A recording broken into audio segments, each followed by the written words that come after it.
বরিশালে যেতে চাই, সেখানে রয়েছেন আমাদের সহকর্মী বিধান সরকার, তার সঙ্গে যুক্ত হচ্ছে।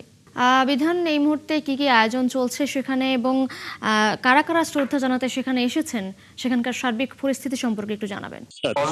স্বাধীনতা জাতীয় দিবসে এই সোয়া ৮টায় ঠিক এখানে বিভাগীয় কমিশনার এই যে তিনি জাতীয় পতাকা উত্তোলন করেন এবং অভিবাদন গ্রহণ করেন। যে এখন আপনাকে দেখাতে পারি যে তারা এই যে যারা এই যে কুচকাওয়াজে যেসব অংশ নেবে, যেসব শিক্ষার্থী যেসব বাহিনীর যে আইনশৃঙ্খলাকারী বাহিনীর যারা রয়েছে তাদের যে কুচকাওয়াজ কিছুক্ষণের মধ্যেই শুরু হবে। এবং অপরদিকে এই যে বিভিন্ন শিক্ষা প্রতিষ্ঠান থেকে শুরু করে সব শিক্ষা প্রতিষ্ঠান এখানে এখানে এখানে এখানে উপস্থিত হয়েছেন। এবং আপনাকে দেখাতে পারি যে এই যে নগরীর বেলস পার্ক, এখানে এই ৭ জন বীর শ্রেষ্ঠের ছবি দিয়ে এখানে এবার ডিসপ্লে করা হয়েছে তাদের ছবি। এবং আপনি দেখেন যে এবার দেখেন যে এখানে যে শিক্ষার্থীরা তারা বিভিন্ন শিক্ষা প্রতিষ্ঠান তারা এখানে শারীরিক কষ্ট অংশগ্রহণ করবেন এবং তারা এসেছেন। আমি একজন শিক্ষার্থীর সাথে কথা বলবো যে এখানে যারা উপস্থিত হয়েছেন, তোমরা এখানে এই যে আজকে যে স্বাধীনতা দিবসে তোমরা আসলে তোমাদের অন্তরে কি প্রেরণা এবং তোমরা কি চাচ্ছ আজকের এই স্বাধীনতা দিবসের মধ্যে দিয়ে?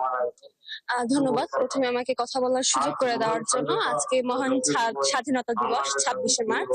আসলে এই স্বাধীনতা দিবসে আমাদের সকল শিক্ষার্থীর চাওয়া হচ্ছে আমরা যেন ভবিষ্যতে একটা বৈষম্যহীন রাষ্ট্র পাই বাংলাদেশকে। এছাড়াও সকল শিক্ষার্থী যেন সমান সুযোগ সুবিধা পায় শিক্ষার ক্ষেত্রে এবং সকলে যেন সকলে যেন পরিপূর্ণ শিক্ষা পায়। এবং আমি আশা করব বাংলাদেশে যেন কোনো বেকার না থাকে, সরকার তাদের চাকরির সুযোগ দিবে। ধন্যবাদ।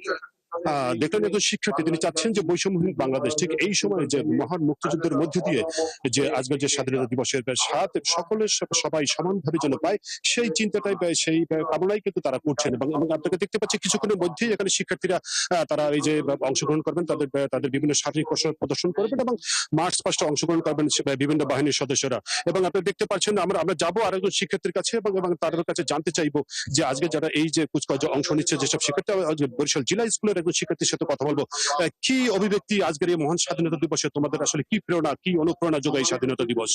আমাদের দেশের প্রতি একটি সুনাগরিকতা এবং দেশের স্বাধীনতা, শহীদের বিনিময়ে, অনেক রক্তের বিনিময়ে যে আমরা স্বাধীন দেশটা পেয়েছি, এটা আমরা ভুলে না যে স্মরণের মাধ্যমে আমরা সবসময় প্রকাশ করতে পারি।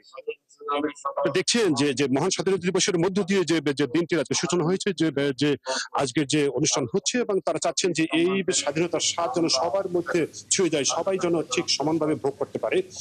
এবং এটাই চাচ্ছে আজকের এই যে মহান স্বাধীনতা দিবসে। বিধান সরকার, আপনাকে ধন্যবাদ।